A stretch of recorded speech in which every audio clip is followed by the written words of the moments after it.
Happy Tuesday. Welcome, welcome, welcome. So this is week 3 of our class, of our course, and it's a really exciting Tuesday because not only is it the third week, but it's also February 21st, which is an International Day of Red Books. So today is Red Books Day, so I'm really happy to have you all join us. So what is Red Books Day? So it's a day of celebration of leftist texts, leftist publishers, especially as we're continuously under attack. So today's a really great day to not only celebrate Communist Manifesto, because today it turns 175 years old, but to really spend that time with our comrades and celebrating Red Books, celebrating resistance in all of its forms. So I'm super excited for you all to join us today. After David Harvey's class, we'll have lots of programming. We'll have some events going on at the big table in the middle, so you can make your own bookmark, draw your own Communist Manifesto covers. We have some trivia. Right now we have a screening of the young Karl Marx going on downstairs. And then at 7 p.m., we'll have a collective reading of the manifesto right here on stage. So I hope you stay for after class. It's going to be a really exciting activity. We have some special drinks from the cafe, so it's a great day overall. So I'm really glad you're here, and I hope you'll stay around for Red Books Day celebration. So I'm going to pass it over to David to lead us through. So welcome to the third session. I want to thank those people who are taking it for credit, who are sending me a paragraph each week, which is very helpful to me. I get some sense of where people are at and all the rest of it. For those of you who are not sending me a paragraph, I want to urge you to do so, because I don't want to get to the end of this and say you have to write a paper or something like that, which will keep you busy all summer. So it's much better to do it this way than let it all pile up. So just send me a paragraph about some of the ideas, how they strike you. People are sort of relating them to their personal lives as well as to far-off events. So I think that's been, like I say, extremely useful for me to get some sense of where you are at. Now, this week we're dealing with the chapter on capital, and it's really about the coming together of capital and labor and some of the issues that are involved in that coming together prior to the next session, which is about the production of capital itself. This is, as it were, about the presuppositions that exist and the like. But we start off in this session on the question of simple exchange. And typical Marx, he sort of burrows into every kind of possible moment of what's going on in the process of exchange and who's doing what to whom and what the relationship is and how you can start to extrapolate from that relationship into understanding capital in general. But if I wanted to summarize the first section, it would be simply this, that an exchange, a market exchange system, of the sort that Adam Smith wrote about and considered and so on, that system has within it certain ideological accompaniments, as it were. So the practice of exchange, when it becomes generalized and perfected so that everybody's exchanging with everybody else, and as a free market system which is working, there are, as Marx puts it in this way, juridical individuals within it. That is, individuals who have sovereignty in themselves and have the possibility of participating in the market in those terms. That in that world, what we get is the foundation for three real concepts which become part of really deeply embedded in bourgeois ideology.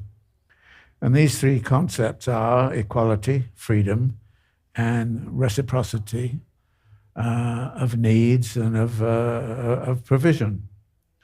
This is interesting because, as you will recognize, the slogan of the French Revolution was liberté, égalité, fraternité.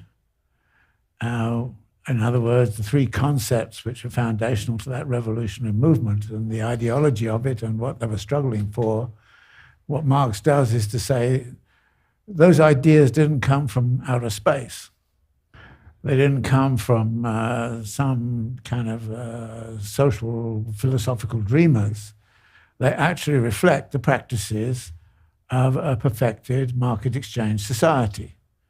And so these are, in fact, bourgeois concepts which underpin bourgeois constitutionality, underpin bourgeois thinking, and they have become foundational. They arise out of the practices of exchange. Now, we've come across this idea before, that ideas just don't arise out of no practice. They arise out of practices. And they don't arise in the sense that automatically, but we can trace what that's about. So what Marx does in this first part then is to talk about the qualities of equality. The point of equality is, of course, that in exchange, if I exchange my product for your product, I'm in fact exchanging my labor for your labor. And again, what we presume is a sophisticated system of multiple exchanges. Exchanges become generalized. And under those circumstances, it means that we're all exchanging our labors with one another. And what happens is that the market system and the price and the rest of it equalizes everybody's labor in this. And eventually, of course, that's going to lead into the theory of value and the theory of exchange value in general. But here what it does is to say, well, the equality principle arises out of the fact that we are exchanging our labors with each other and doing it in such a way as to equalize those labors, which is, I think, a very, again, the importance of equivalence in exchange, which generates this notion of equality as being a principle of the economic system, and ultimately, of course, equality and sovereignty and personal well-being, all of those kinds of things get caught up in this idea of equal exchange. So this is the first principle which exists in the market and which leads to this equivalence of our labors, everybody's labors, and that equivalence therefore leads to this idea of equality. Why would you exchange your labor for my labor when your labor has taken 24 hours and mine has taken 3? Why would you do that? These are the kinds of questions which get ironed out as exchange becomes more general. So the equality is terribly important. And as Marx says on page 243, in addition to the quality of equality, that of freedom. Although individual A feels a need for the commodity of individual B, he does not appropriate it by force. So there is the idea in a perfectly functioning market, force is not allowed. So he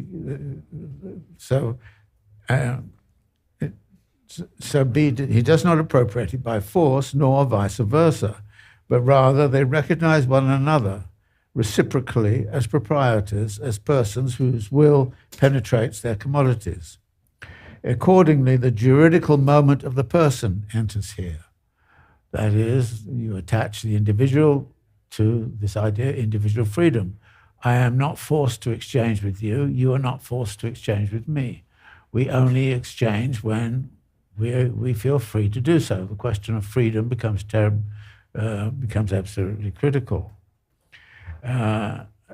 So Marx goes on and says, each serves the other in order to serve himself. Each makes use of the other reciprocally as his means. So we get this notion of reciprocity, we get this notion of freedom, we get this notion of equality. And those are political concepts which carry over into bourgeois constitutionality and the understanding. And I think it's kind of interesting if you look at the sort of rhetoric of the right wing today in the United States, you will see this notion of equality, freedom, and reciprocity in the perverted kind of way being presented there. And so this has been foundational in the history of US society. But Marx's point is that this was not a political choice in the sense that it came from abstraction and from philosophy. It is something that arose out of the emergence of market exchange. And there are certain other things about this exchange process which become important in the argument that follows. Because exchange not only involves equality, freedom, and reciprocity, but it also means that a certain way the exchange is such as to be a certain indifference enters into the picture. That is, that you don't care very much about who the person is who you are exchanging with. All you're concerned with is their product. You don't go into the market and look the person who made it in the face. You go in and look at the object you want to get, and you can in fact trade the object without even noticing the person. And so a certain indifference emerges as to who is doing what and why they're doing it and the way they're doing it. All you're concerned with is to make the exchange. So it is, as Marx says in Capital Volume 1, when he talks about fetishism, what arises is a social relation between things and a social relation between things which actually stands in for a personal relationship with others. So we get this idea of a fetishism of commodities, which is actually built into much of the argument here. So these first few pages then are very much about taking care of this kind of question. Of course, in a perfectly functioning exchange society, everything will be mediated by money. Barter could exist, but barter is very limited in its capacity, and if you want to exchange with distant others and all the rest of it, then you can do it through the monetary system. So an exchange system which is based upon equivalence and freedom and reciprocity achieves its, if you like, its apogee. It becomes achieves its greatest sense in a situation where money is now firmly mediating, and everybody's using money to utilize exchange. So I don't have to exchange specifically with you the fact that I have made A and you have made B. I don't have to exchange A for B. I can exchange A for M money, and then I can use the money to go and buy from somebody way, way off somewhere else. So the mediation of money starts to move into this exchange system, and it's impossible to have a sophisticated, generalized exchange system without a sophisticated monetary set of arrangements. So now I wondered if any of you had any reaction to this first part about universal freedom and equality and so on. Does anybody want to? Is this sort of clear? People got any observations about it? Does it come as a bit of a surprise to think about equality and freedom and fraternity as somehow rather a bourgeois slogan? And of course that then takes Marx into kind of saying, well, if you then go off and use this slogan politically, what are you doing? You're actually using a bourgeois slogan politically. And so again, he's critical of a lot of the French socialists because they were, using bourgeois slogans and therefore were actually supporting bourgeois views of the world without really understanding it, without knowing it. When you isolate equality, freedom, and reciprocity as somehow or other, great political attributes, and if you start to admire those attributes, then you're admiring bourgeois society, and you're admiring the processes that give rise to those attributes. And of course, one of the things Marx wants to show is that this society, which is being built up, bourgeois society, which internalizes those values and internalizes them politically and brings them to bear politically, that kind of society is always going to be a bourgeois society, and it's going to benefit, guess who? The bourgeoisie. So these, and this kind of is very interesting to me, because every time I kind of think about what's going on in the United States and people start saying, I want to uphold the Constitution, we simply need to uphold the Constitution, I'm thinking, yeah, but the Constitution is a bourgeois constitution. And the bourgeois constitutions, by the way, say almost nothing about labor. They're all about exchange and rights of exchange and rights of individuals and personality, all those kinds of things. The bourgeois constitutions are great that way. And as I said in my text, most bourgeois constitutions take those ideas of equality and freedom and liberty and reciprocity and run with it. And of course, politically right now, there's a big kind of question of, can we maintain and sustain the constitutionality of the United States? That is, the bourgeois order is threatened. And I think that this is in itself interesting. It's not threatened from the left, of course, it's threatened from the right.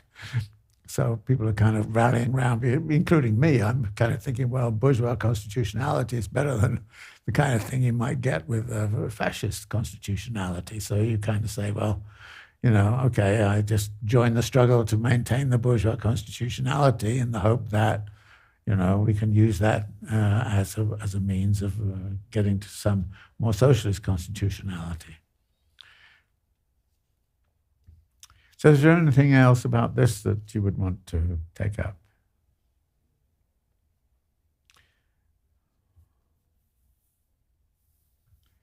So it is social production then that gives rise to these ideas.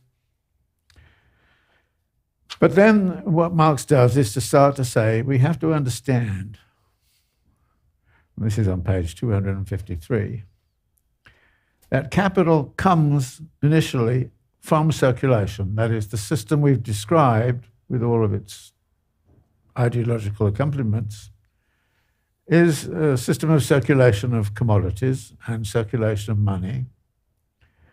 And it is through the circulations that capital takes its point of departure. So, as he says on 253, capital comes initially from circulation.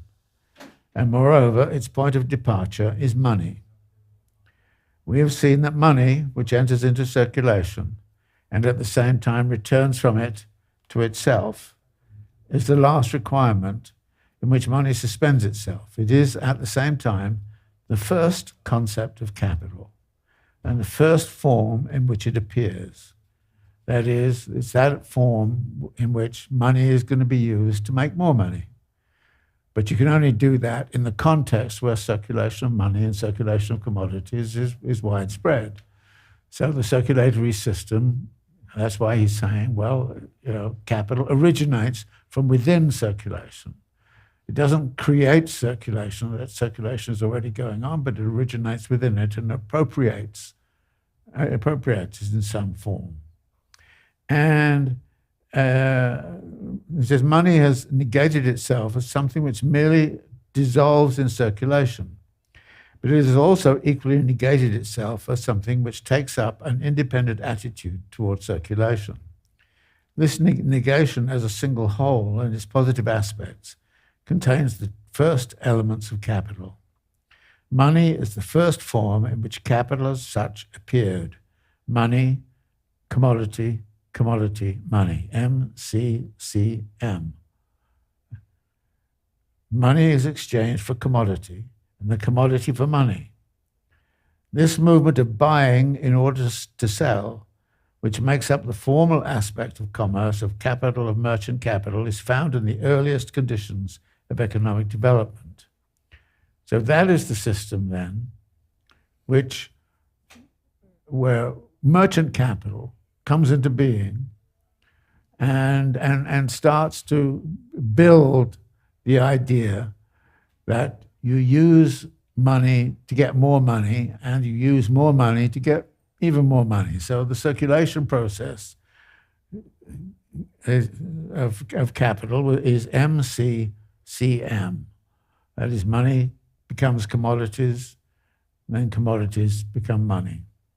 And this is the first movement. So again, what we have here is something that arises out of the circulation process of money and the circulation process of commodities.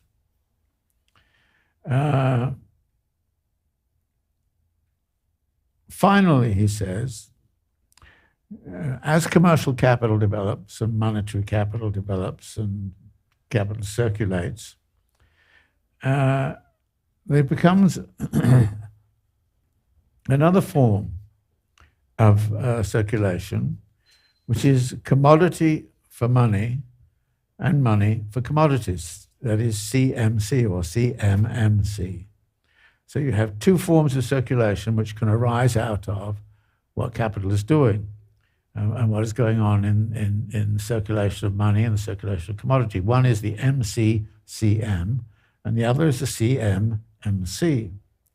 Now, CMMC is kind of interesting because in that form of commodity,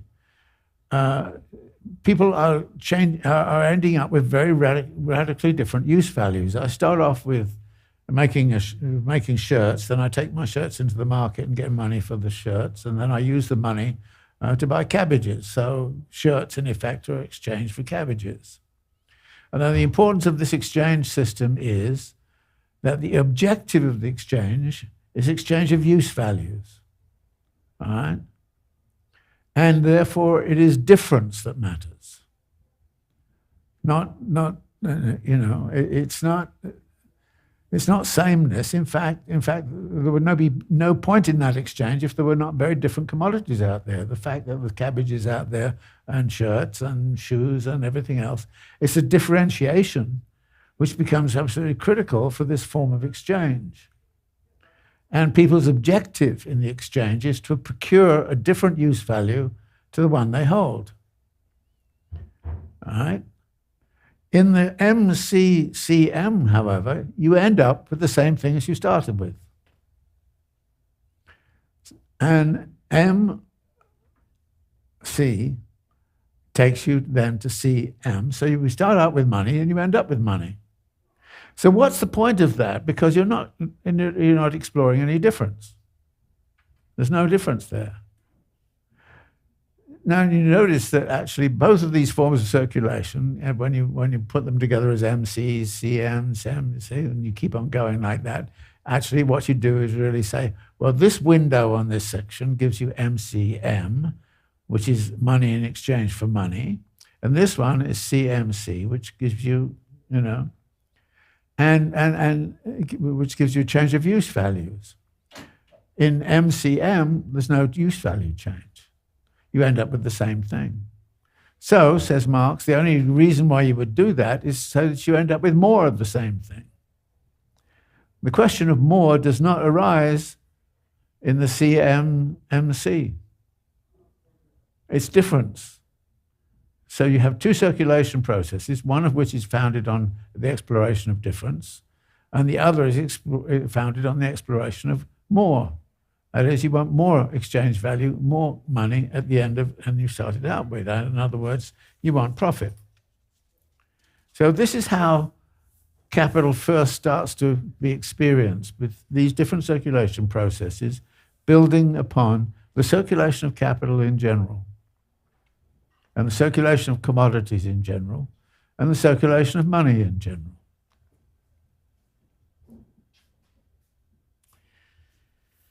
But, says Marx, the circulation system, if you just look at circulation in itself, circulation, he says, does not carry within itself the principle of self-renewal.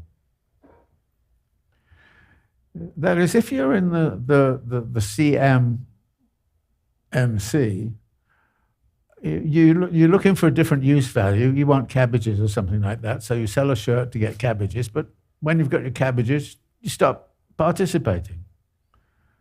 There's no need or incentive. Well, there may be incentive, but there's nothing that makes it absolutely essential that you continue to engage in trade. And so very often you would find in peasant societies where the peasants are just exchanging their surpluses, that they will only participate in trade on an occasional basis. They will end up with a surplus of wheat or something like that, and they will take it to market and get money for it, and then either spend the money on buying spades or something. They may do that, or they may take the money and take it home. That is, there's no necessity in a peasant society. There's no necessity in this at this point that people should continue to participate on a daily basis in the monetary exchange system. So what Marx says is circulation, therefore, which appears as that which is immediately present on the surface of bourgeois society, exists only so far as it is constantly mediated. That is, there has to be something else going on that mediates these circulation system, which means that they then become involved in self-replicating expansions and the principle of self-renewal. And from this, then, Marx comes back to this following point. We have therefore reached the point of departure again, production, which posits, creates exchange values. But this time, production which presupposes circulation as a developed moment and which appears as a constant process, which posits circulation and constantly returns from it into itself in order to posit it anew. Now, Marx has two words here, presuppose and posit. And I think it's always important when you're reading him to recognize what these two words mean. Presuppose says something pre-exists. Money pre-exists. This whole argument that he's making. Without the circulation of money, you can't go anywhere. So it presupposes it. When Marx says posit, it means that in order to complete the process, you have to do something else. You have to add something at the end. So a producer will posit, for example, a market. Okay? Now, you can presuppose a market or you can posit a market. But a producer of something has to create a market very often. So this idea of presuppose and posit says what a capitalist does at time A is such that it can only make sense by, for example, being sold at time B. And therefore you posit there is somebody there to buy it. And if there's nobody there to buy it, you have to go out and get somebody to buy it. And so Marx uses these two terms, presuppose and posit. And when he uses the term posit, it's a force which arises in a situation which says in order to culminate this process, you have to go and do something else, which is what you have to posit.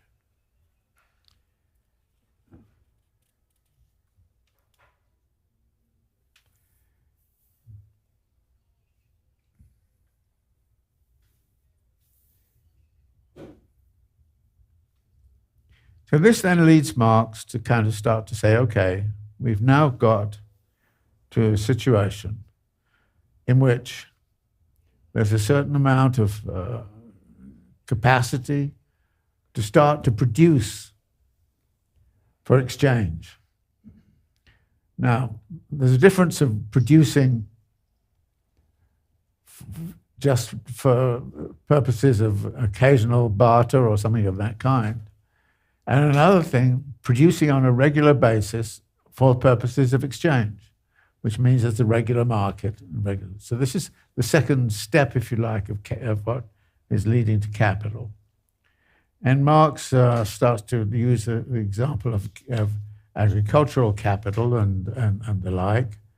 And then what he does is to kind of say, well, what we see here is that capital both presupposes circulation, but also posits an expansion of circulation, right? So we're going to get, this is much later when Marx will be talking about accumulation for accumulation's sake, you will start to talk there about the necessity of expanding the system. That the very creation of surplus value in production means that you need to expand the world market. So something like, so in a sense, what Marx is doing here is saying something like, capital is positing the world market and the expansion of the world market and the continuous expansion of it.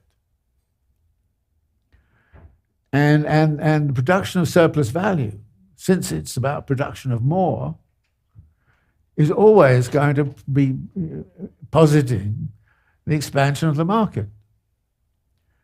So the total global output in 1950 was something like $9 trillion, and now it's $90 trillion. That arises because capital posits the constant expansion of the market. It's not a presupposition, it's positing it.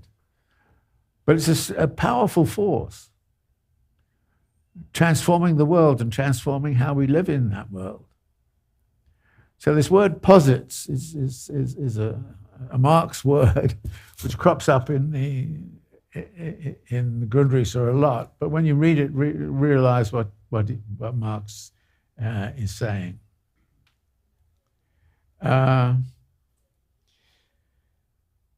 So this then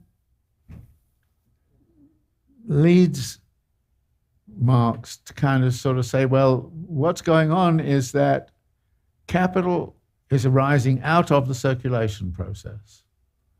It is modifying the circulation process because at a certain point, capital moves outside of the circulation process and comes back inside of production. So it's a continuous process. So this leads him to a very important argument on 258.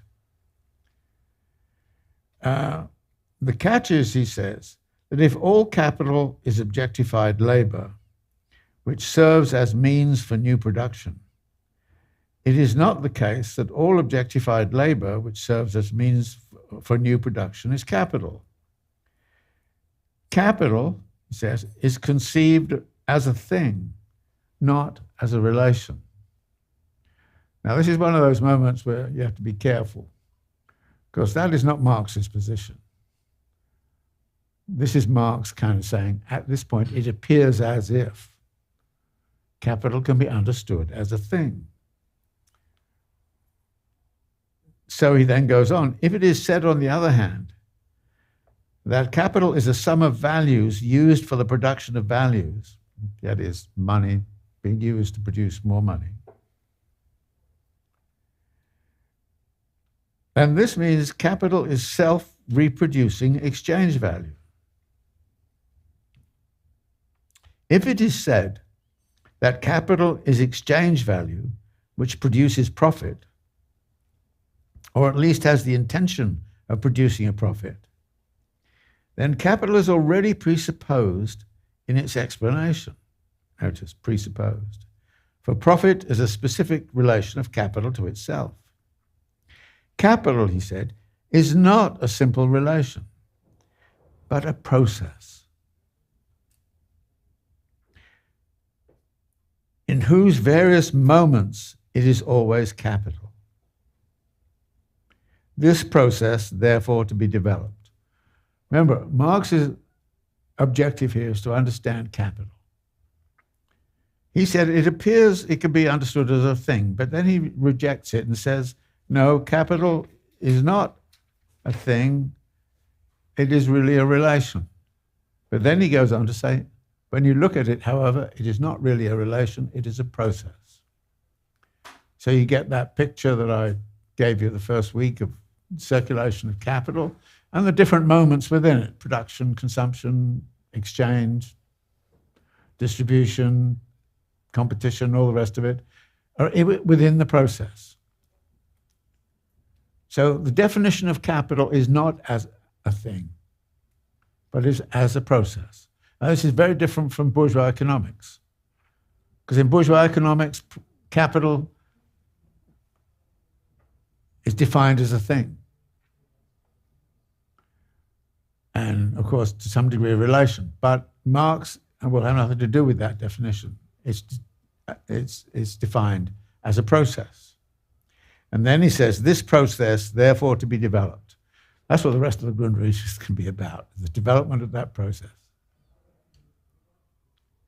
What kind of process is it? And he says, already in accumulated labor, something has sneaked in because, in its essential characteristic, it should be merely objectified labor. Now, again, we're going to have a lot of language here about objectification versus a situation of subjectification, subject-object. Objectification is Marx talking about the thinginess. So moments are objectified. The moment of money, for example, is objectified. But the process itself contains within itself many different moments which are related to each other, each one of which will have a segment of objectification. Value will be objectified in commodities, for example.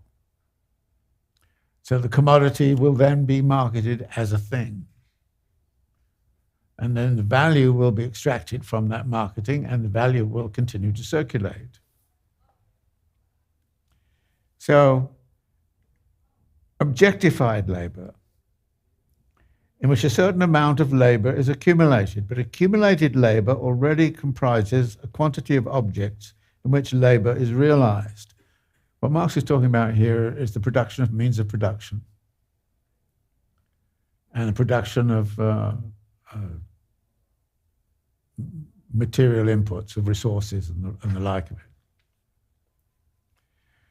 So he says, this means, in other words, that exchange did not stand still with the formal positing of exchange values, but necessarily advanced towards the subjection of production itself to exchange value.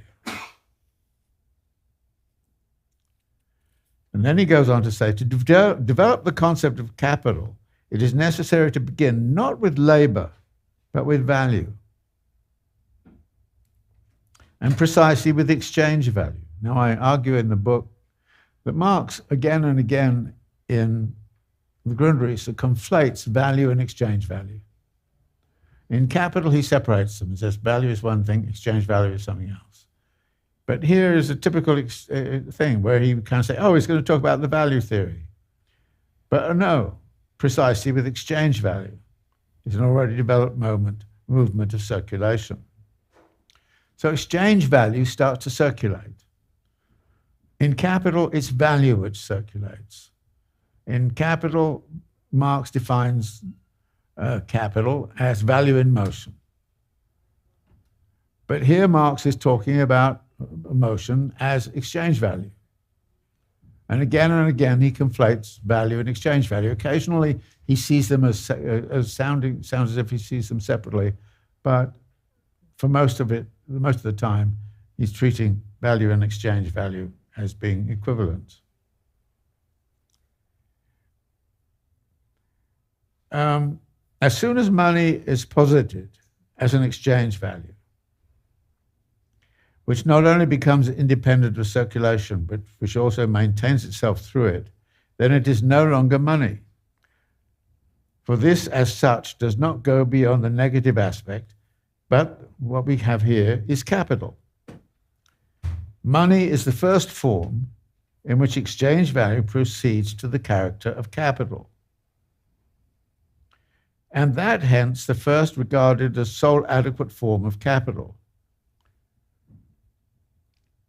This is a historic fact, which, far from contradicting our development, rather confirms it.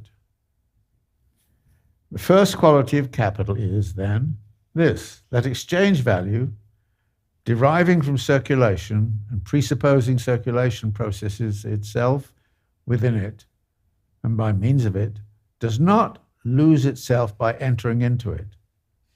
Circulation is not the movement of its disappearance, but rather the movement of its real self-positing as exchange value, its self-realization as exchange value. What Marx is talking about here is, when you circulate commodities, let's suppose I'm growing bananas, and I circulate the bananas. Somebody buys the bananas and they eat them. They disappear. So something disappears from the circulation process. And actually, consumption, a lot of the time, final consumption is about the disappearance of almost everything as use values. The use value of the banana is gone. But exchange value in monetary form is preserved. That is, a certain amount of money went into purchasing all the materials that allowed the banana to be grown. That money is then returned, even though the banana is eaten, and that money continues to circulate and comes back in and grows more bananas. So the exchange value circulates and the use value disappears. And if that is true for the use value, it's also true for value. The value continues to circulate while the use values disappear in final consumption.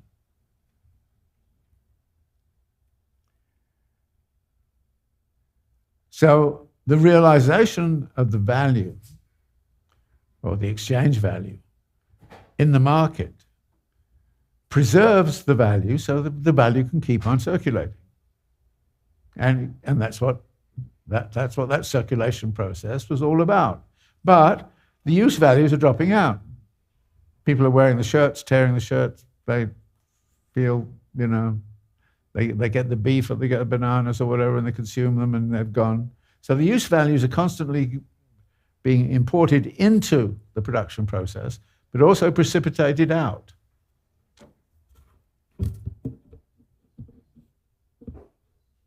Sorry.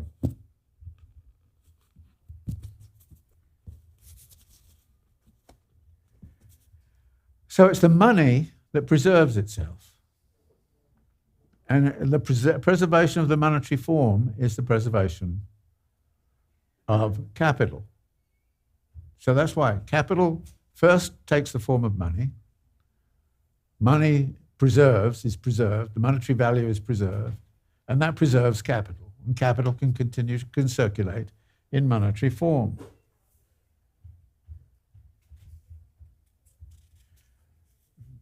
And Marx comments on this, he says, the immortality which money strove to achieve by setting itself negatively against circulation, by withdrawing from it, is achieved by capital, which preserves itself precisely by abandoning itself to circulation. There's a very interesting comment in Marx's Capital. What separates the money capitalist from the miser? The miser hoards money and attempts to preserve it by not using it, whereas the capitalist uses it to make more money. So Marx kind of separates the miser and says, the hoarder, you would think, but the capitalist has this impulsion to use it to make more money. So the distinction between a miser and a capitalist entrepreneur is quite simple. You preserve it by using it, whereas the miser preserves it by hoarding it.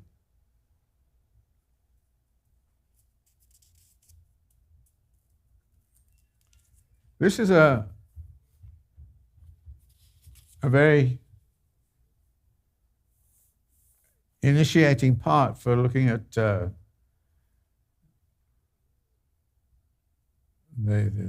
way in which money is extracted from the exchange process, starting to be used as capital, and then preserves itself by continuing to circulate through that system, which, ultimately through that system, which we described in the first session.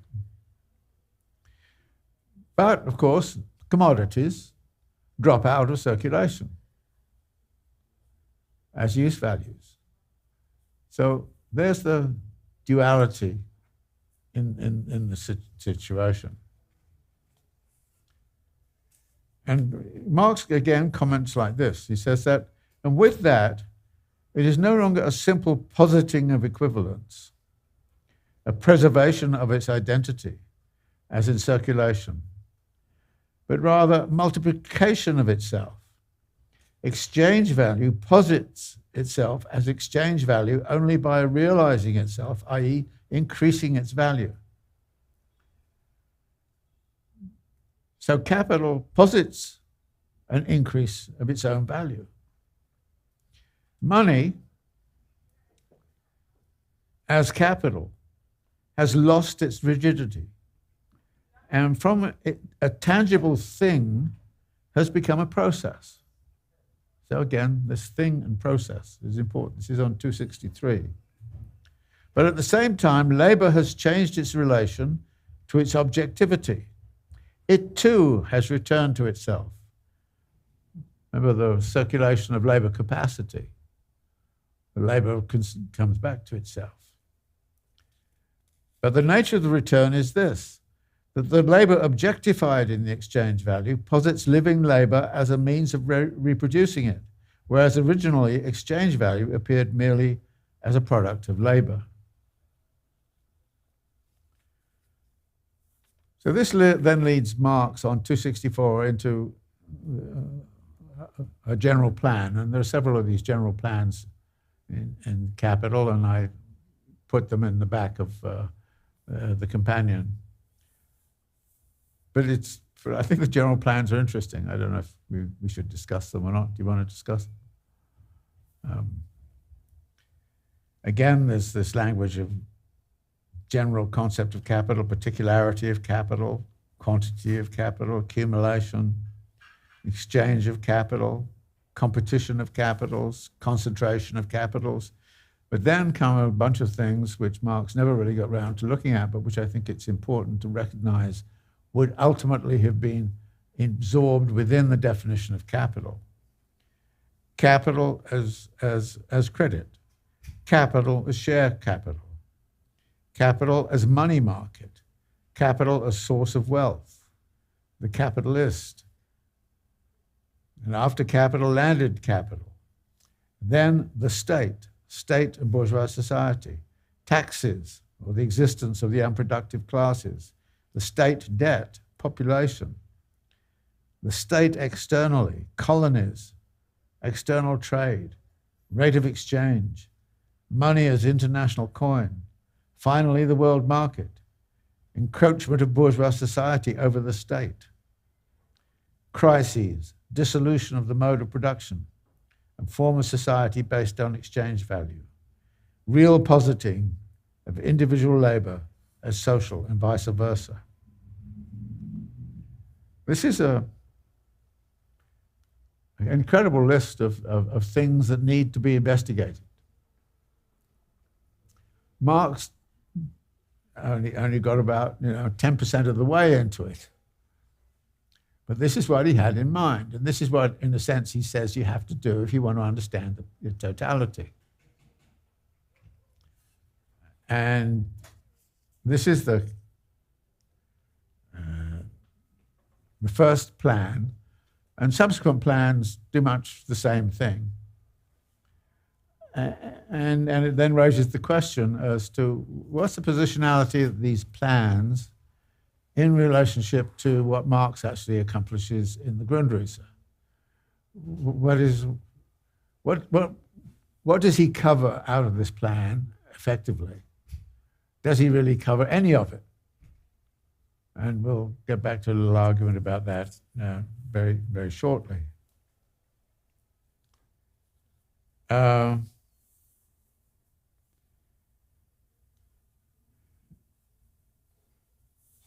This then is followed on 266 by Marx getting into the question of labor,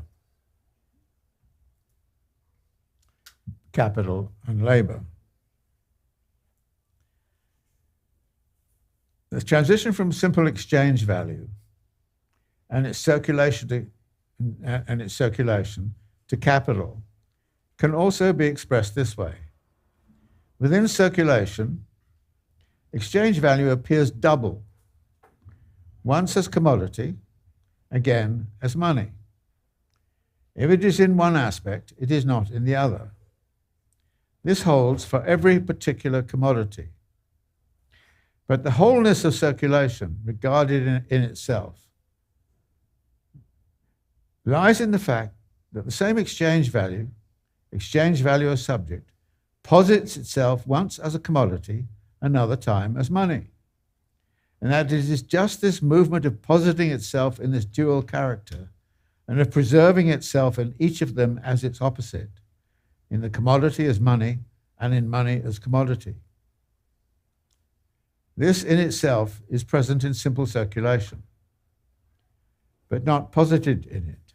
Exchange value, posited as the unity of commodity and money, is capital.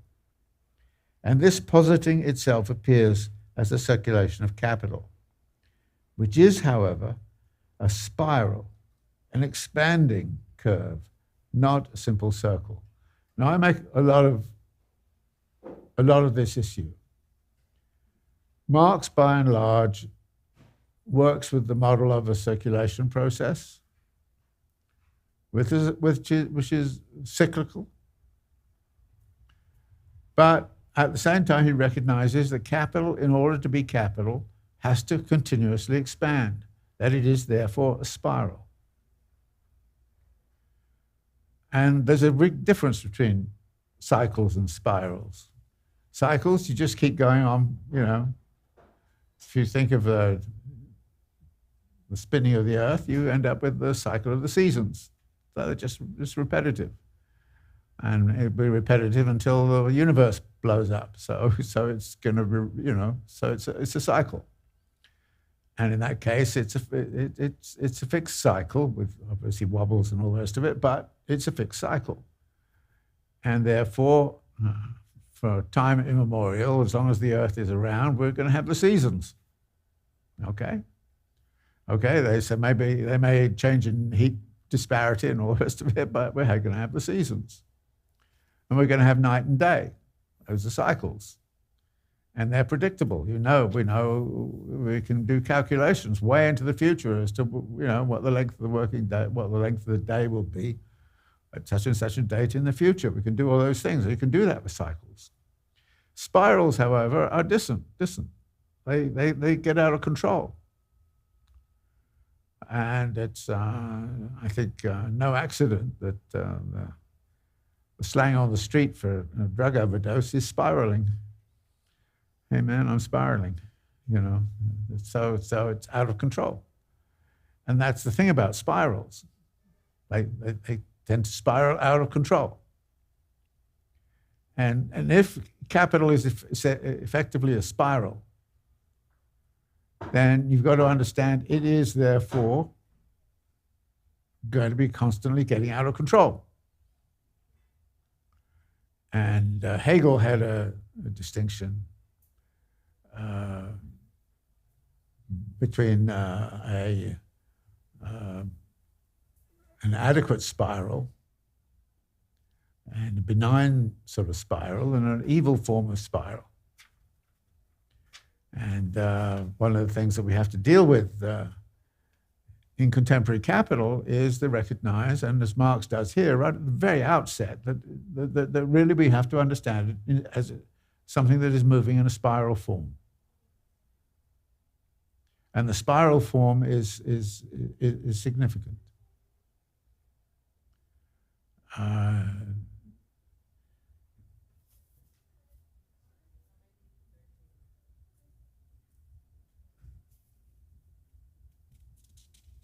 Also, what Marx does here is to say this spiral form arises very much out of the collision between capital and labor. And this spiral form entails a collision of a certain sort. And I think, again, this is really crucial understanding which you need to carry through into the rest of Grundrisse, and even I would claim throughout the rest of Marx's thinking, which is both capital and labor are alien. Now, the notion of alienation is very much embedded, of course, in the economic and philosophic manuscripts, and it's very much a moral kind of consideration. But what is involved here is something radically different. The labor is alienated because the laborer has the capacity to labor, but they cannot exercise their own capacity to labor. The capacity as labor is sold to the capitalist. It's alienated to the capitalist, which is not only a technical relation, it's also a social relation, which says that the laborer loses control of their capacity to labor. The control over the capacity to labor is vested in the capitalist. The capitalist purchases labor power as a commodity, purchases the capacity to labor. And that is alienated labor, because it's not doing what the laborer wants.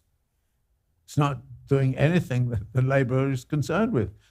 It's only doing the will of capital. So the laborer only exists doing the will of capital. But it also turns out that capital is similarly alienated. And there's a narrow sense of it, which is quite simply that the coercive laws of competition force capitalists to do certain things whether they like it or not. The capitalists don't have any choice. If they want to live as capitalists, they've got to do certain things. If the length of the working day for most people is 12 hours, then capitalists have to follow 12 hours, no matter if they think it's evil or not. In other words, the capitalists live in a world where they have to do things which are not necessarily those things they would want to do. They're governed by abstractions, as Marx puts it. And governed by abstractions, they have to do what the abstraction says they have to do. But secondly, they're also deeply alienated in the following sense. The capitalist is a capitalist because they get surplus value. Right? The basis of being a capitalist is to procure and appropriate surplus value. Who produces surplus value? The laborer. So the capitalist existence is entirely dependent upon the laborer, which puts the laborer in the peculiar position of actually creating the class which oppresses itself. So this is total alienation here. And so Marx is very strong about this. Alienated labor, alienated capital. And we have to understand their dual alienation. coming in a different way, and both of them are alienated in the sense that capital controls what labor does, and what labor does controls the existence of capital. And of course, if all laborers went on strike and refused to produce any surplus value, the capitalist class would disappear, right? I mean, that's a fantasy we have on the left. You know, one day we'll do that. We'll all go on strike, and the capitalists will disappear. Unfortunately, the capitalist has stored labor up its sleeves to last a rather long time. But you see the principle. And I think this little comment here on page 266 about mutual alienation is a very, very important argument.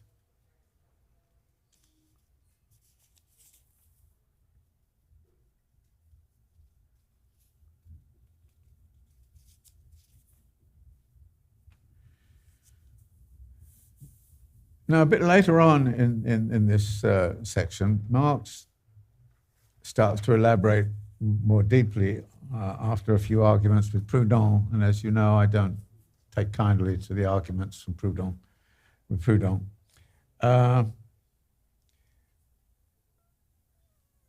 The transformation of money into money as capital is a key moment historically. And this was also a place in which process of objectification become significant.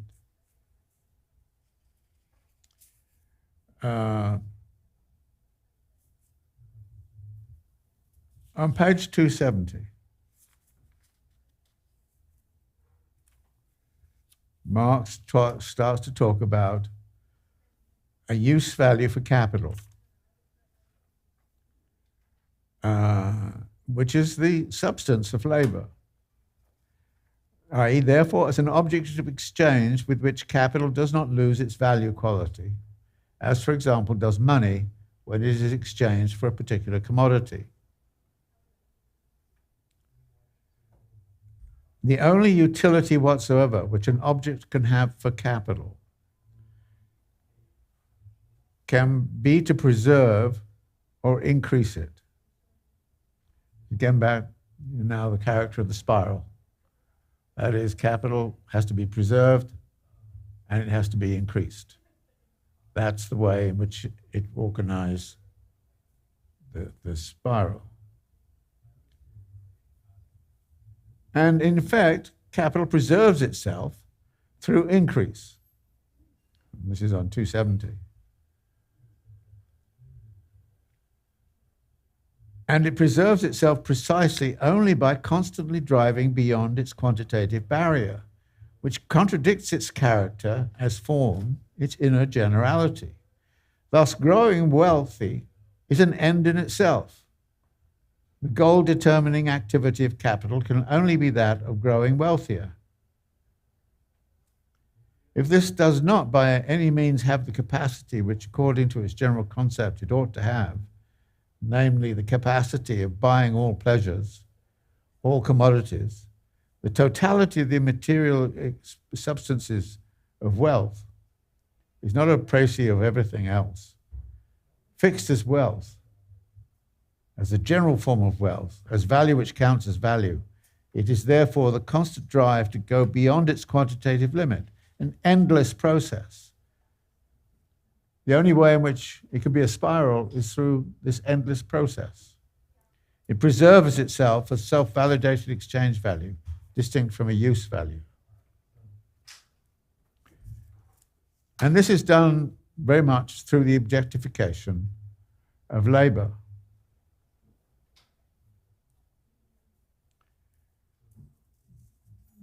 So Marx then talks quite a bit about some different processes through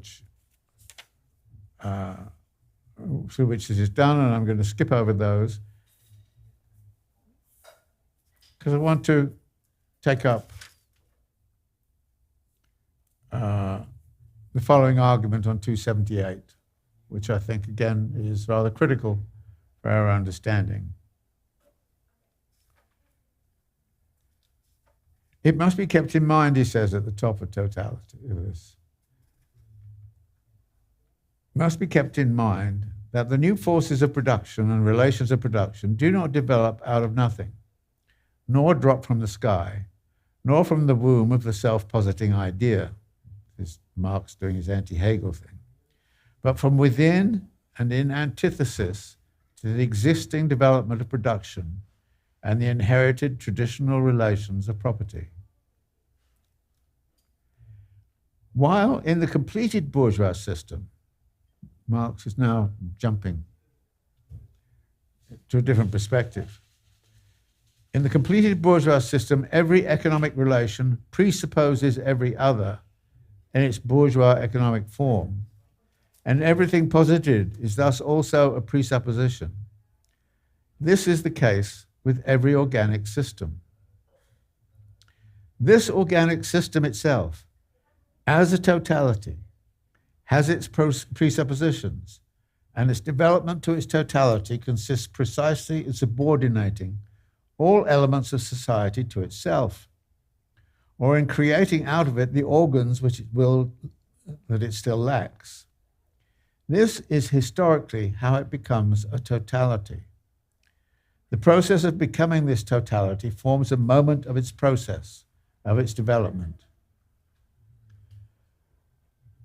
Now, you remember from the first session, Marx offered all that stuff about, production, consumption, distribution, a part of a syllogism, a weak syllogism, da, da, da.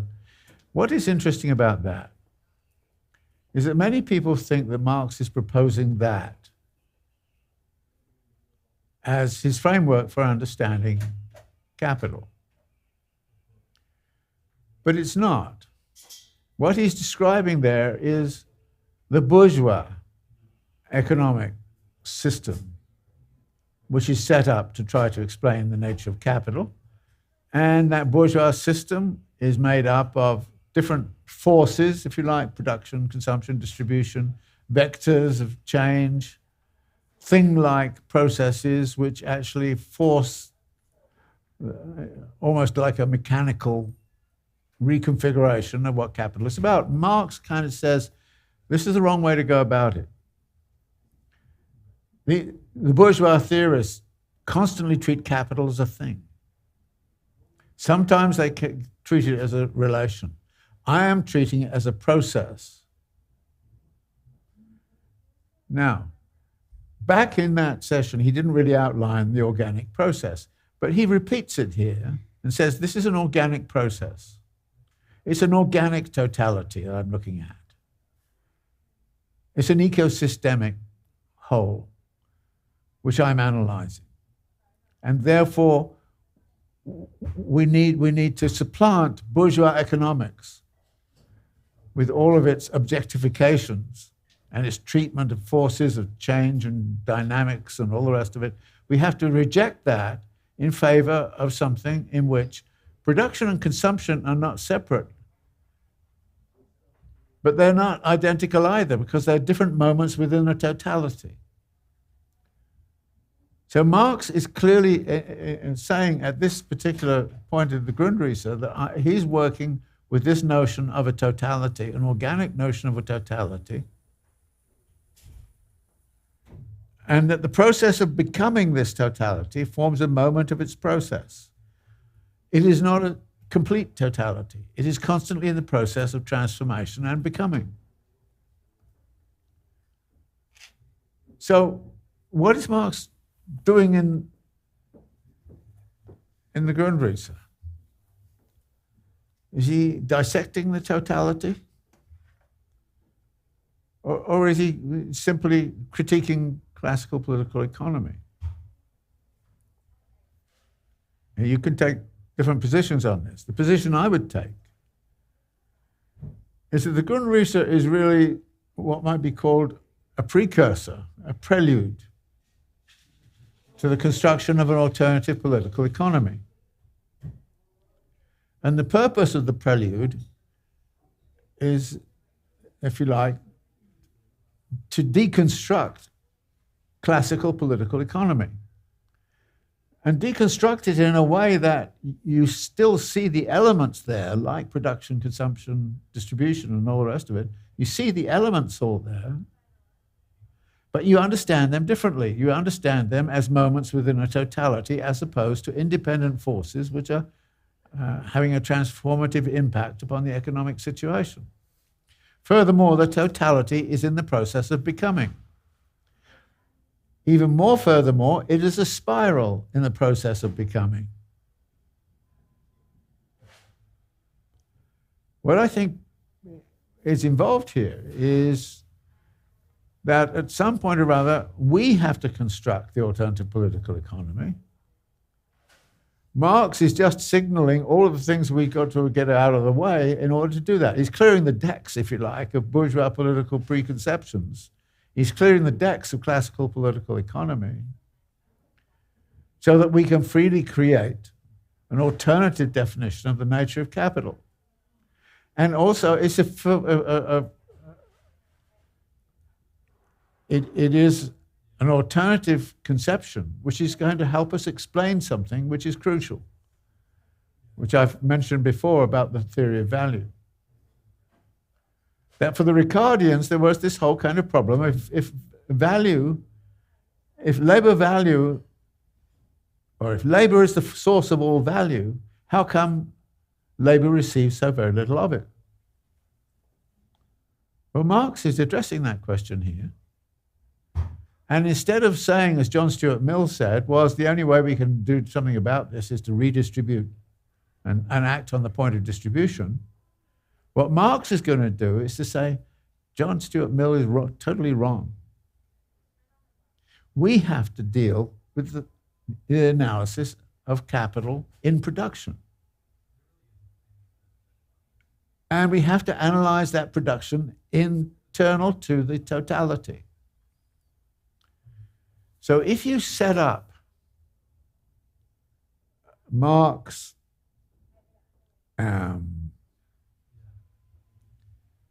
position against that of John Stuart Mill,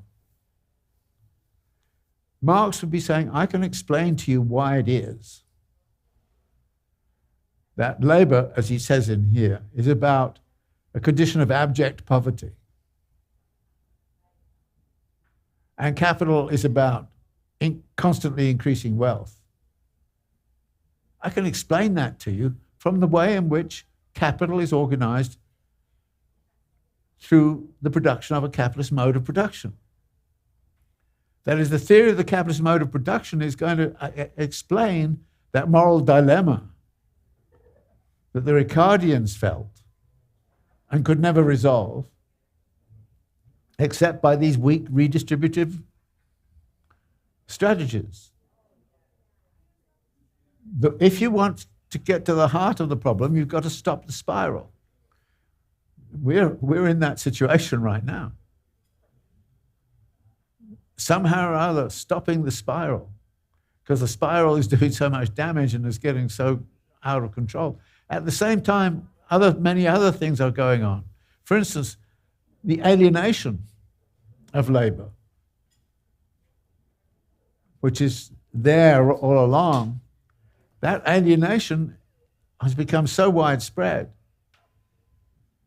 that the social basis for the continuation of capital is in serious. So we got, all of these, commissions being set up to say, why is it that youth these days think that life is meaningless? You kind of go, well, good reading of Capital will tell you why it's meaningless. And so the alienation comes in, the spiral form comes in, the totality comes in, and what Marx is trying to do is to clear the decks so we can understand why it is that capital produces abject poverty on the part of the laborer and the laboring classes, and incredibly constantly accumulating wealth on the part of the capitalist classes. Why does it do that?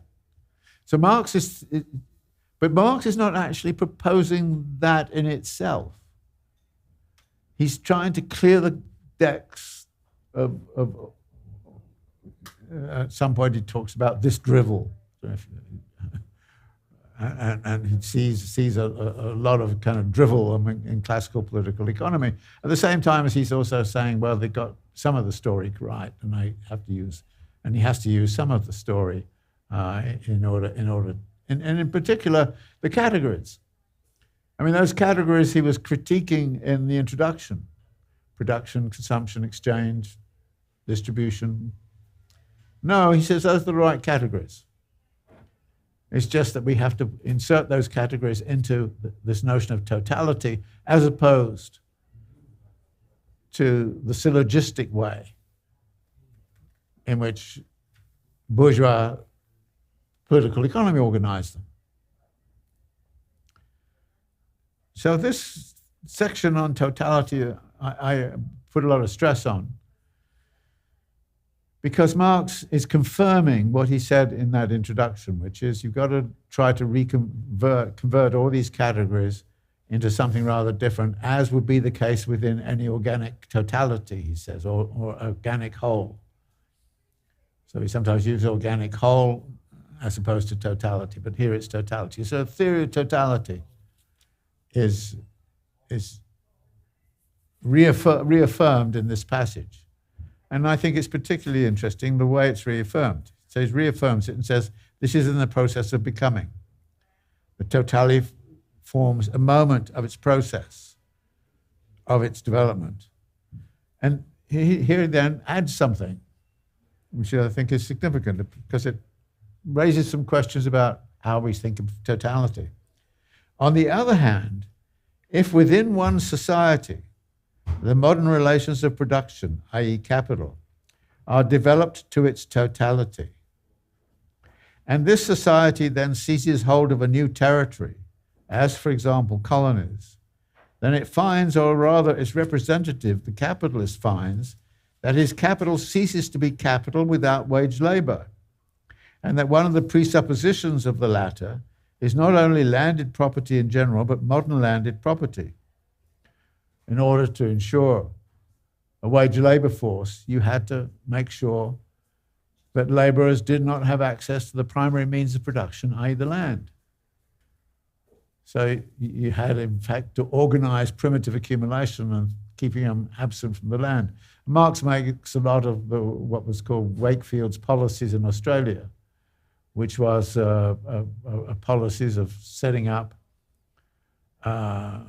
land prices so high that laborers coming there could not ever, not actually get on the land. And because they couldn't get on the land, they had to be wage laborers, and they had to become alienated as wage laborers. So this was something that he was very much involved in. So this is why he brings back, at this point, the whole kind of question of the totality. So Marx then starts to talk about the indifference of a lot of labor from the standpoint of what work it does. That is, it is what the laborer delivers to the capitalist is surplus value. And that is that. There's no concern for quality of the work or there's indifference to skills. And there's this whole kind of question of what this does to the worker. And they're very, there's a very, again, an interesting set of comments on 284, 285. Marx, throughout Capital and in general throughout his work, doesn't deal with persons. He deals with roles. So it's the role of the capitalist, the role of the landowner, the role of the merchant, the role of the banker, the role of the laborer.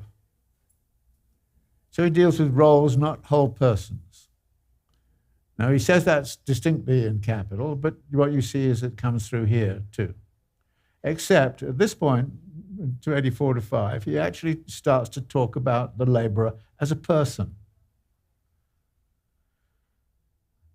Person with wants, needs, desires, concerns for, I don't know, a decent life, reading the newspapers, this kind of thing, and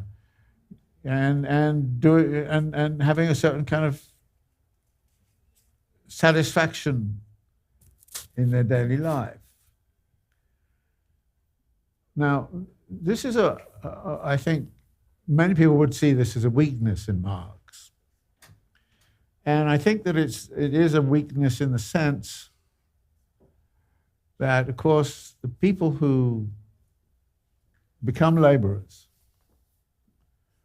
have many other aspects of their lives.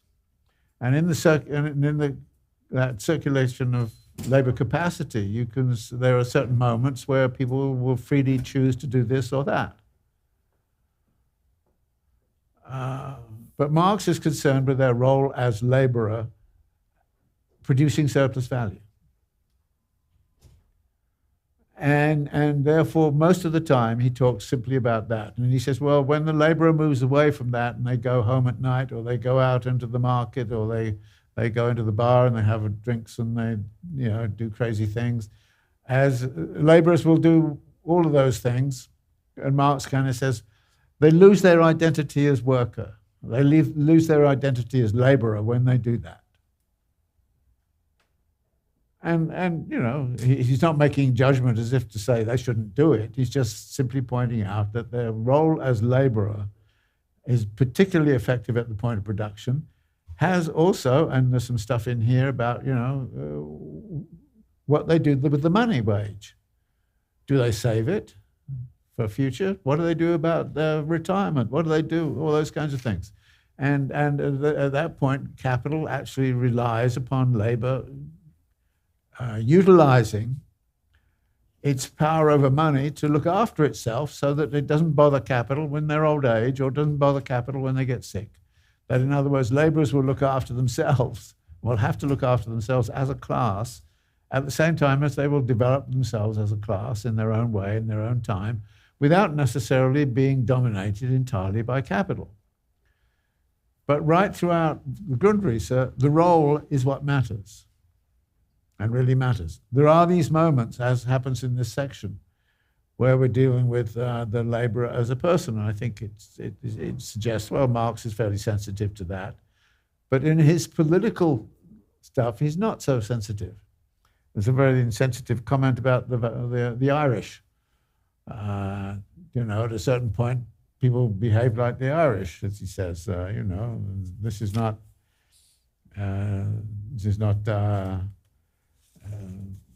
one of the best things you could imagine. The initial approach to the Irish still around this time was to see the Irish as a threat to the power of the English working classes. They were undermining the conditions of labor. Cheap immigrant labor, we still see the argument, was undermining the conditions for adequate salaries and wages for the English workers. So the initial position of both Marx and Engels on this was to kind of tend to agree that was the case. Later on, they took a rather more militant position and said basically the answer to the question is to raise the value of labor power of the Irish to such a level that it's compatible with a decent standard of living for the English workers, so that they started to change their politics around the Irish question. In fact, if you're interested in this sort of thing, I think the history of the Puerto Ricans in the United States is rather analogous to the history of the Irish in Britain and British industrialism. They were a reserve labor force, and that reserve labor force was brought in to try to, and all of the cultural things that were being said about the Irish were also said about the Puerto Ricans. So it's a kind of just an interesting parallel that you might want to think about. And the history of Puerto Rican labor in the United States has some kind of broad analogies. And actually, you will also find the politics of it shifting in the way that Marx and Engels also shifted, getting around this time.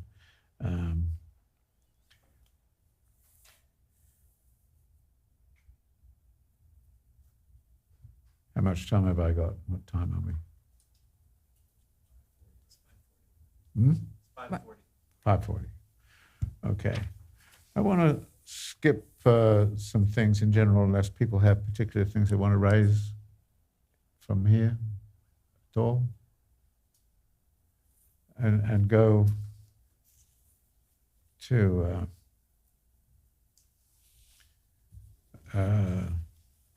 the later part of the chapter. But first off, to take a glance at a second plan, which is on 264. Again, what we find is a concentration of capital, capitalist credit, all those sorts of things. So on 275 then, that we get this thing about capital and modern landed property and the Wakefield, but this leads into another plan, which is, again, set up with credit, capitalist stock capital, capitalist money market, in the money market, capital is posited in its totality. There it determines prices, gives work, regulates production. In a word, is the source of production. But capital, this is money capital. But capital not only is something which produces itself, but at the same time as a creator of values. This has to posit a value or form of wealth specifically distinct from capital. And then he goes on again to ground rent and the like. But I wanted in particular to move on from this idea of a new territory and what that entails, to look at the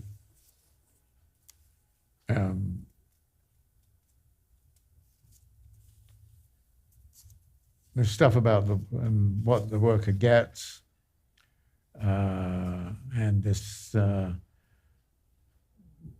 bourgeois pressures upon the living standards and behaviors of the working class by insisting on industriousness and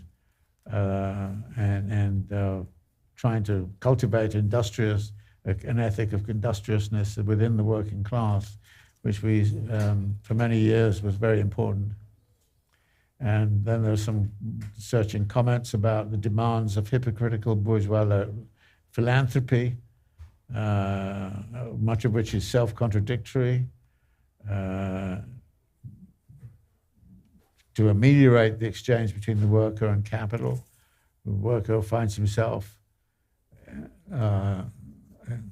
sort of pushed into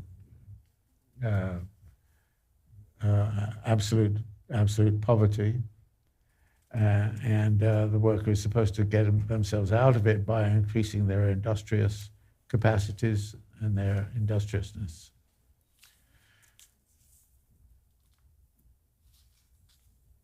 So I think that the last part of this, which is 295 to 304, brings us back to these notions of the different circulation process, to understand how it is that the laborer is brought into the circulation process with the specific aim of alienating their labor and their capacity to labor to produce surplus value for capital, which is the production of the capitalist class. So Marx is saying that this system is an invidious system, but nevertheless you have to understand and appreciate its qualities. and part of the result of this and the way in which this is all worked out is that, thus, as he says on 296, it is not at all contradictory, or rather, the in every way mutually contradictory statements that labor is absolute poverty as object on one side, and is on the other side the general possibility of wealth as subject and as activity. These are reciprocally determined and follow from the essence of labor, such as it is presupposed by capital, as its contradiction and as its contradictory being, and such as it, in turn, presupposes capital. So this is Marx refuting Mill, who said, I can't do anything about relations of production. I can only do something about distribution. Yes, indeed, the laborers are condemned to abject poverty. That was undeniable. Nobody in the 19th century could say anything other than that. But that this had to be, the only way to remedy this was to set up mechanisms for redistribution. But Marx is kind of saying, no, we at the heart of capital, the essence of labor, is that it is condemned to absolute poverty because its value is determined by the value of its means of subsistence. Its means of subsistence are driven down as low as possible. There is a cultural emphasis upon industriousness within the working class, high productivity and all the rest of it. And the more the worker actually engages in that industriousness, the more the capital reduces the wages. And Marx is again kind of saying that capital is not innocent when it comes to pursuit of bourgeois philanthropy and setting standards of living and behavior in the working class, all of those kinds of things, that capital has a vested interest in somehow or other disciplining the worker in such a way that they are going to reproduce capital willingly, or not be in a position to even to protest the fact that they are actually producing capital at a huge rate, and in a way which is really contradictory to capital. But capital thrives on that contradiction. Capital thrives on the contradiction that it is the worker that produces capital. And when he kind of says the essence of labor, such as it is presupposed by capital as its contradiction. That is, labor is the contradiction of capital, and as its contradictory being, and as such, in turn, presupposes capital. That is, it has a circulation process in which it presupposes capital. Of course, he goes on to say, the particularity of labor must correspond to the particular substance of which a given capital consists. But since capital as such is indifferent to every particularity of its substance, doesn't care what it actually does, and exists not only as the totality of the same, but also as the abstraction from all its particularities, the laborer which confronts it likewise subjectively has the same totality and abstraction of it in itself. Notice again in these passages how much the term totality enters into the discussion. It's all about totality. And this is Marx having freed himself from the objective kind of configurations of classical political economy, can talk freely about the totality here. And he deals with this. So on page 297, he says, this economic relation, the character which capitalist and worker have as the extremes of a single relation of production. Notice, they are joined at the hip. They can't, labor cannot exist without capital, and capital cannot exist without labor. Here, this economic relation therefore develops more purely and adequately in proportion as labour loses all the characteristics of art, as its particular skill becomes something more and more abstract and irrelevant, and as it becomes more and more purely abstract activity, a purely mechanical activity, hence indifferent to its particular form, a merely formal activity, what is the same as merely material activity, activity pure and simple, regardless of its form. Again, this is about alienation. And it's about the production of meaninglessness in the labour process. And what happens as the labour process gets absorbed in capital. And yet, at the same time, we have a rather positive rendition, not in the sense of the situation of labour, but in terms of the creativity. Labour, he says, enters into the process as living labour, labour existing as process and as action. It is initially this qualitative difference of the substance in which it exists from the form in which it now also exists as labour. It is the process of this differentiation and its suspension, in which capital itself becomes a process. Labour is the yeast thrown into it, which starts it fermenting. Very interesting sort of image there about this being a yeast. And he comes to the idea that labour is the form-giving fire. Labour is the positive element in all of this. And it's the positive element which becomes the substance of value.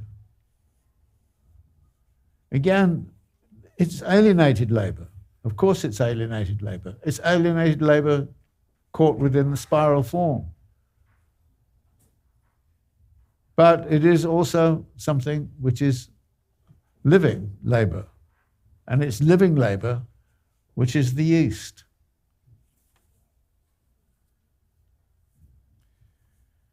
As he says on page 301, this form-giving activity consumes the object and consumes itself. That is, it consumes the object, means of production, raw materials, all the rest of it. These are all objects, already objectified labour, which then enters into the production process with a certain value. But then living labour revives that, confirms it, and then adds to it. And this is the form-giving activity. And the subjective character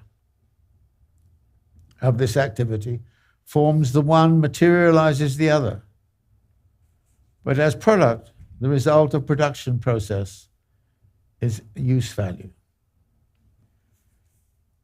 So he summarizes a lot about the nature of the labour process towards the end of this chapter, which is consolidated on page 303 to 304 in a critical moment in which we no longer talk about labour, but we talk of the labourer.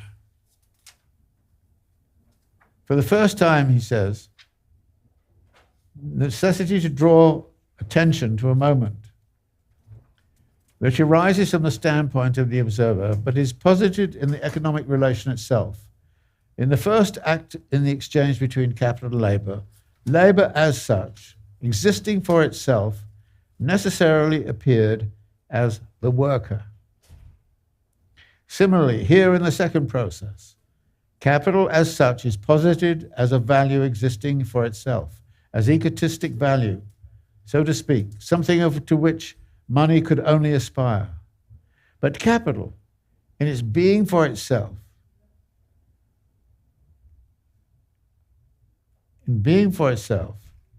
is the capitalist.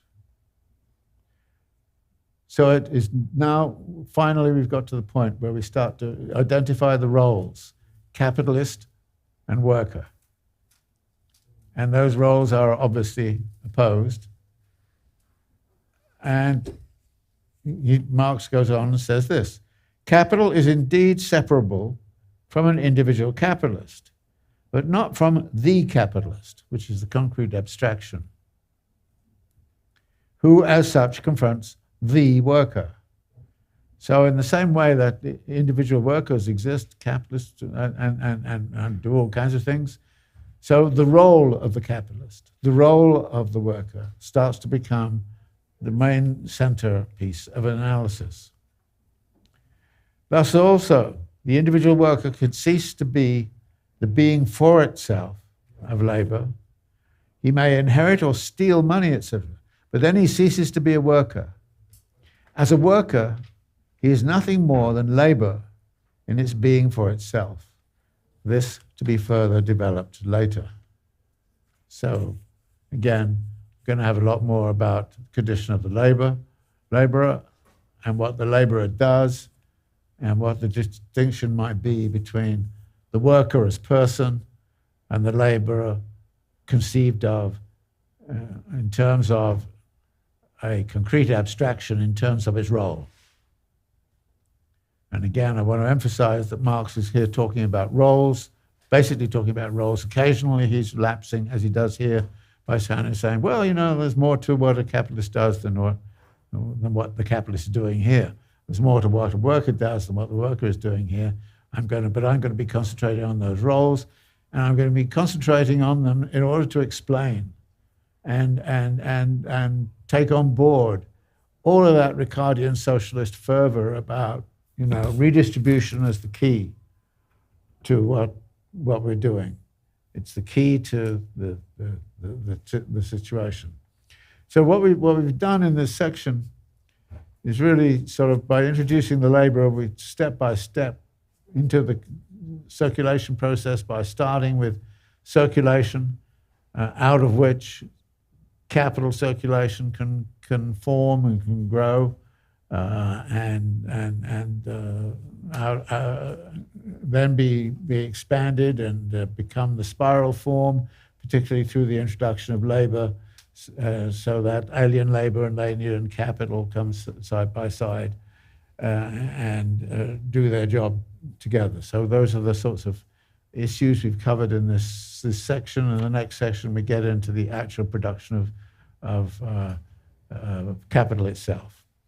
So let me stop here and let you throw in any questions that you want to raise, or any comments. There's certain sections of this chapter, this section that I haven't gone over, but I'll go over them if you like, but that's up to you if I do that. We do have a question from online.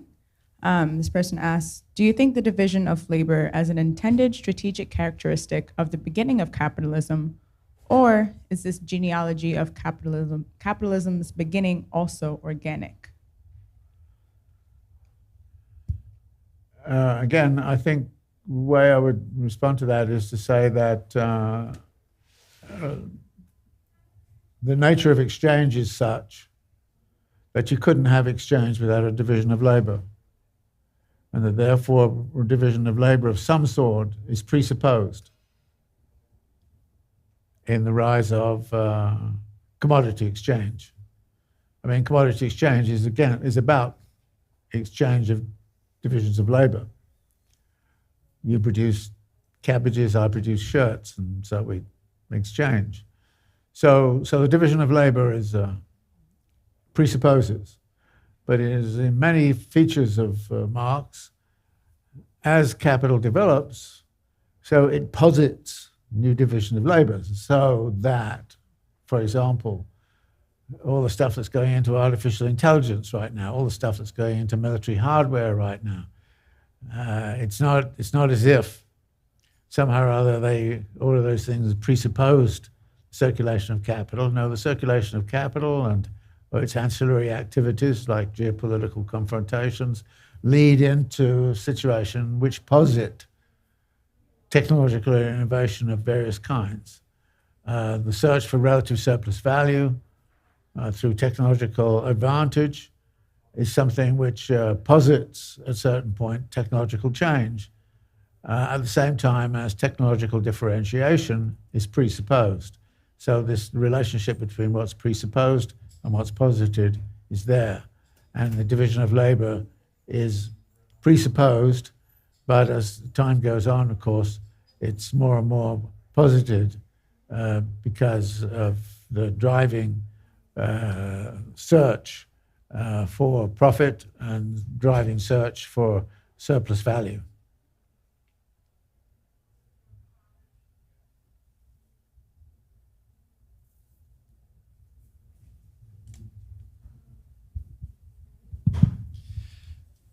Thank you.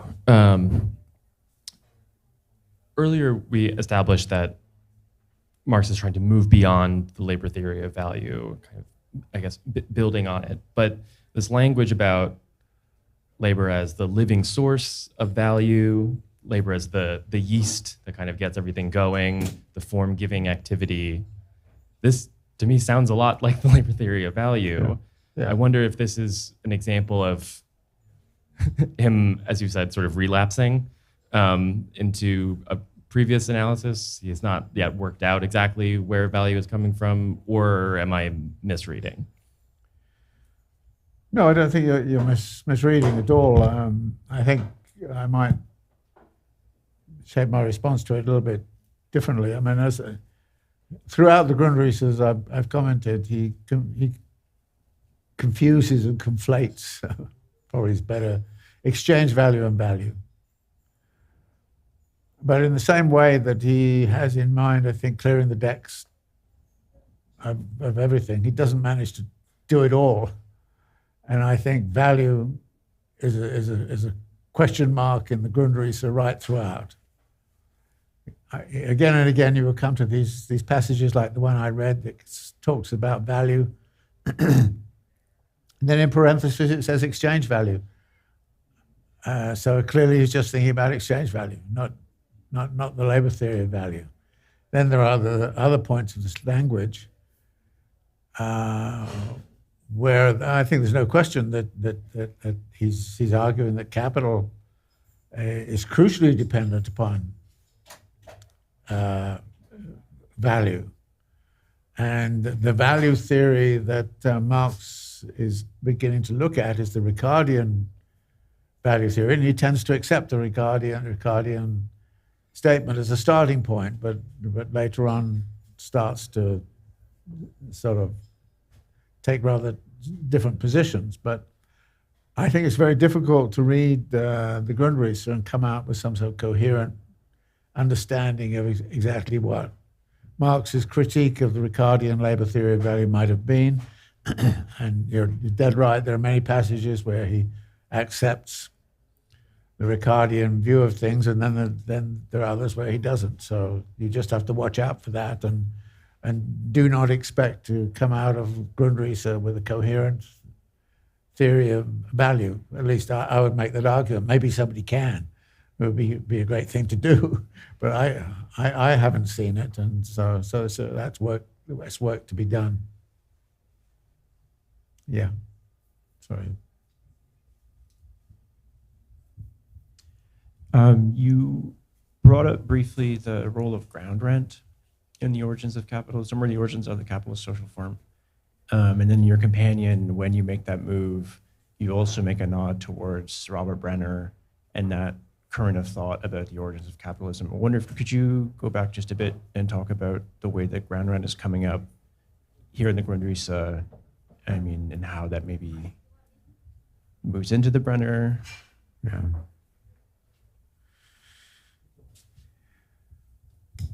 This is these two questions are really concentrating on the points where I think Marx doesn't clear up the ambiguity. His tendency with the feudal residuals is to say they get converted into a very capitalistic form. So in Capital, he will talk about a capitalist form of ground rent.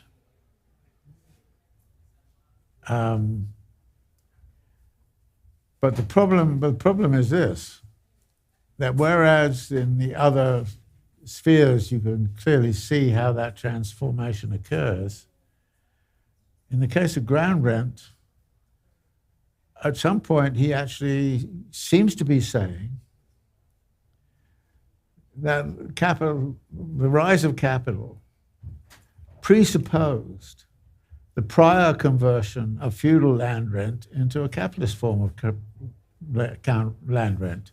That is the form of ground rent that he's talking about here is not posited by the transformation of capital. It's presupposed and then posited, you know. And that's a real problem. Again, my tentative view of it would be, and the way it crops up in here, my tentative view of it would be to say that the reason that something like ground rent had to be presupposed was because if labor had free access to the land, it would never be wage labor. And the only way, and this is why the Wakefield stuff then comes up, you know, the only way to assure that wage labor could exist as a commodity was to make sure they couldn't go and make a living off the land for themselves. So that's why at a certain point he kind of says, look, I think the first step in capital formation was really the conversion of the land into a land market and creating the barrier of land rent, which assured the support or the presence of a wage labor force that could easily be mobilized for capital. That's the only way I can look at it. But it's a very strange passage in here where, and at a certain point he argues that there are three great classes in capital. Well, he does this also in capital, where he talks about industrialists, laborers, and landlords. Elsewhere, he talks about the moneyed capitalist class. Elsewhere, he talks about the merchant capitalist class. So you can sometimes say, well, actually, there are 5 rather than 4, rather than 3 classes at work. You could say that.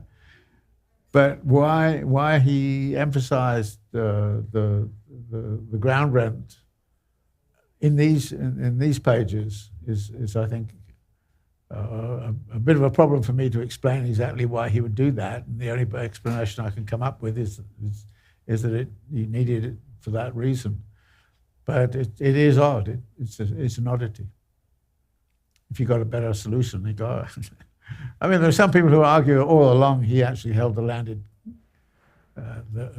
landed capitalist class as being foundational for capital. The people who make that argument. I don't make that argument, but some people do. And the evidence would partly be here too, that for that position. Yeah. Hello. I'm thinking about the argument earlier on in this chapter that has to do with the ideals of freedom and equality and reciprocity, and how Marx sort of identifies these as being sort of the main social ideals of bourgeois society that underpin the market exchange society. And so, but like, this sounds like a brilliant analysis to me, but it also raises like worries in the context of imagining societies that are an alternative to bourgeois society that aren't fascist societies, right? Because in a very simplistic way, someone might grab hold of this and say, well, if those are the main pillars of bourgeois society, then we need to repudiate these ideals. If freedom's not important, equality is not important, what's more important is fill in the blank, right? A more just labor relation or something like that. So, and we can see how that type of thinking has given rise to, extreme virulent anti-communism in the history of America, and how, And yet at the same time, as you were saying earlier, we feel as though we need to cling very tightly to those ideals in order to slip into some other type of society that we don't want.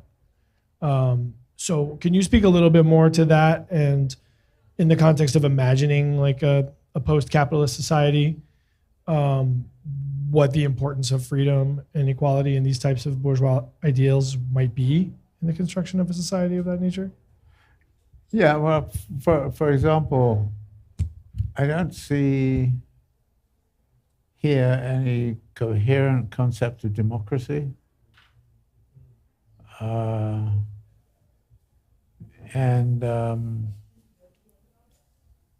think you could insert democracy into the mix in some way, and then look at a form of democracy that might be more egalitarian,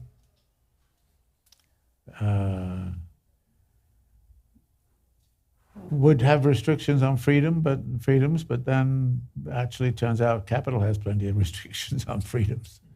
You're free to do certain things, but not others. So one of the things Marx suggests is that associated laborers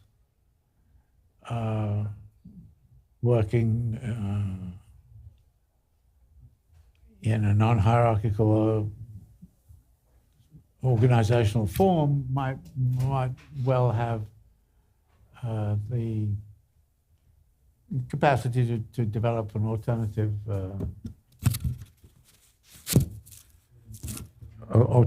to the bourgeois constitutionality. So I think that democracy, for example, there are other values that can be inserted into here, and you can argue that certain of bourgeois freedoms might want to preserve. Clearly, freedom of speech and freedom, those kinds of derivative freedoms which exist may well, when we're talking about some alternative to the bourgeois order, we don't necessarily imagine the total abolition of everything.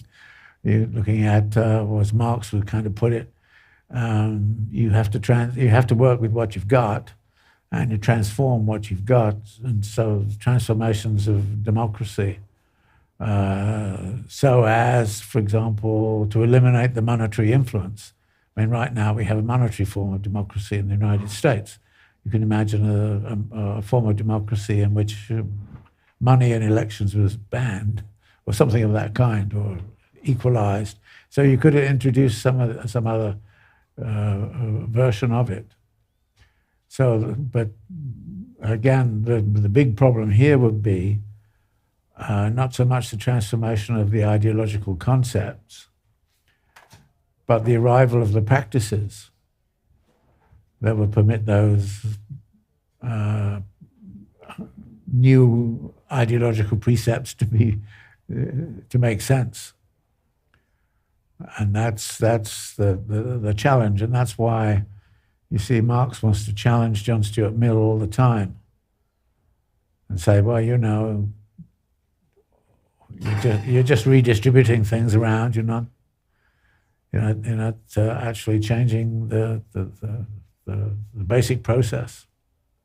You're dealing with the symptoms rather than the underlying causes, and I think Marx is trying to find out. And he says that in here, the bourgeois thing on the surface looks one way, but underneath there are different processes going on, and we need to identify what they are. Because if you just try to change the surface processes, the underlying processes will simply bring them back again. And the evidence for that, I think, through socialist ventures into reorganization, the evidence for some of that is I think, fairly strong.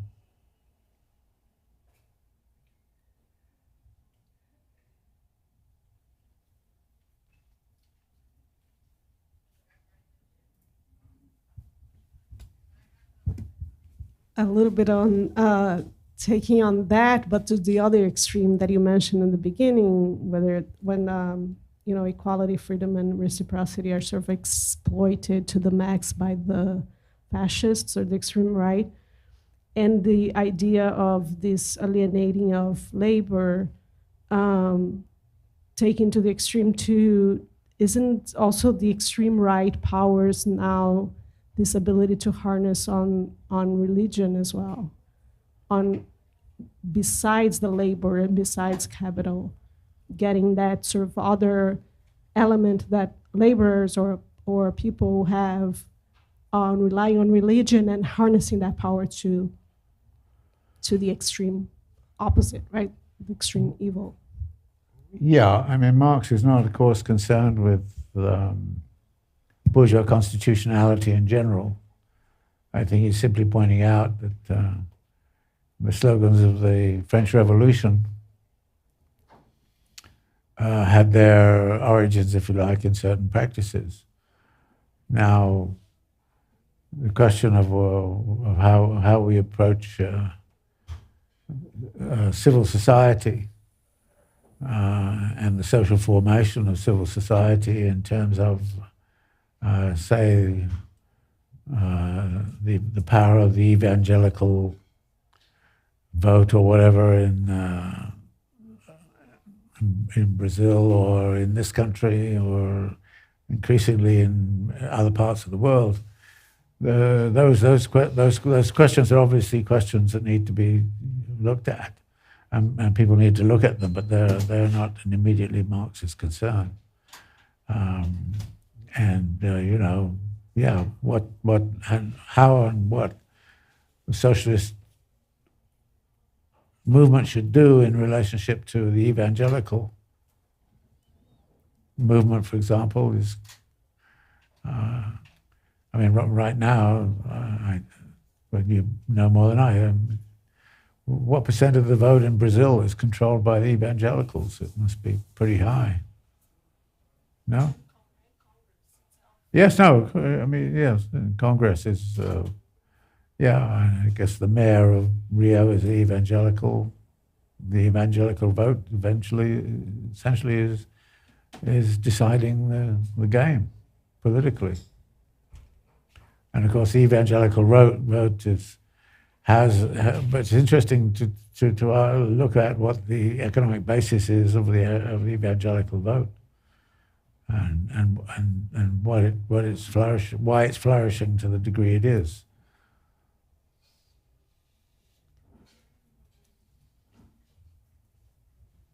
Great, thank you so much. David, any last comments before we wrap up? No, okay, we're okay for next week. For next week, we're talking about more actively the concentration of labor on the production of capital. Remember, it's an alienated labor and alienated capital right throughout. That's a very significant thing.